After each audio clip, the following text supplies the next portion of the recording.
நல்லா ஒரு மசாலா அரைக்கணும். அதுக்கு ஒரு மிக்ஸி ஜார் எடுத்துக்கோங்க.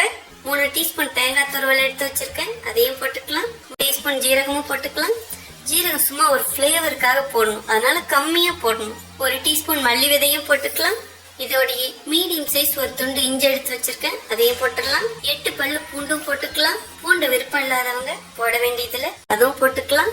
சப்போஸ் உங்ககிட்ட பழுத்த மிளகாய் இல்லைன்னா 2 பச்சை மிளகாய் போட்டுக்கோங்க. பட் பழுத்த மிளகாய் போடுறதுதான் இந்த ரெசிபியோட ஸ்பெஷல்னு சொல்லுவேன். இந்த மிளகாய்க்கு ஒரு வாசம் வரும், அது ரொம்ப சூப்பரா இருக்கும். இது எல்லாத்தையும் கொரகொரப்பா அரைச்சு எடுத்துட்டு வந்துடுறேன். இந்த மாதிரி நல்லா கொரகொரப்பா அரைச்சுக்கணுங்க. இப்ப அரைச்ச மசாலாவை அப்படியே ஒரு பக்கம் வச்சிடுங்க. மாங்காய் சாதம் செய்யறதுக்கு குண்டு மாங்காய் மீடியம் சைஸ் எடுத்திருக்கேங்க. இது நல்லா புளிப்பா இருக்கிற மாங்காய். ஈவன் நீங்க கிளிமுக்கு மாங்காயில கூட செய்யலாம். இப்ப இந்த மாங்காயை கட் பண்ணி துருவி எடுத்துக்கலாங்க. இந்த மாங்காய் உள்ள பார்த்தா பழுத்த மாதிரி இருக்கும், ஆனா பழுக்கல. இதோட கலர் அந்த மாதிரி. மாங்காய் சாதத்துக்கு பச்சை மாங்காயா இருக்கணும், உள்ள பழுத்துருச்சுன்னா டேஸ்ட் நல்லாவே இருக்காது. தேங்காய் எண்ணெயில செஞ்சு பாருங்க, ரொம்ப சுவையா இருக்கும். கடுகு பொரியுது. இதோடைய 1 டீஸ்பூன் கடலைப்பருப்பும் போட்டுக்கலாம். 1 டீஸ்பூன் உளுத்தம் பருப்பும் போட்டுக்கலாம். 1 கைப்பிடி வேர்க்கடலை எடுத்து வச்சிருக்கேன், அதுவும் போட்டுக்கலாம். இப்ப அடுப்பை ஃபுல்லா கம்மி பண்ணிடுங்க. எல்லாத்தையும் நல்லா செவக்க வறுத்துக்கலாம். எல்லாமே பாதி செவந்துடுச்சு. இந்த ஸ்டேஜ்ல 3 காஞ்ச மிளகாய் கிள்ளி வச்சிருக்கேன், அதையும் போட்டுக்கலாம்.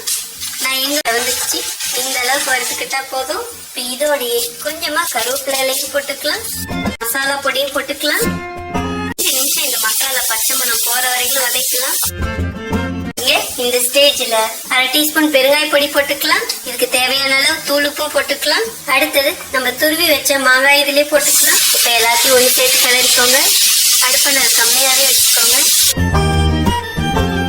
மாங்காய் போட்டதுக்கு அப்புறம் ரொம்ப நேரம் வதக்க கூடாது, அப்பதான் நமக்கு சாப்பிடும் போது நல்லா இருக்கும். பாருங்க, 2 நிமிஷமா எல்லாத்தையும் வதக்குனேன். சோ இந்த அளவுக்கு மாங்காய் போட்டதுக்கு அப்புறம் வதக்கினா போதும். இப்ப ஸ்டவ் ஆஃப் பண்ணிடுங்க.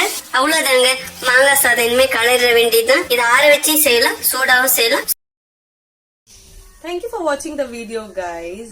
Do not forget to like, share and subscribe.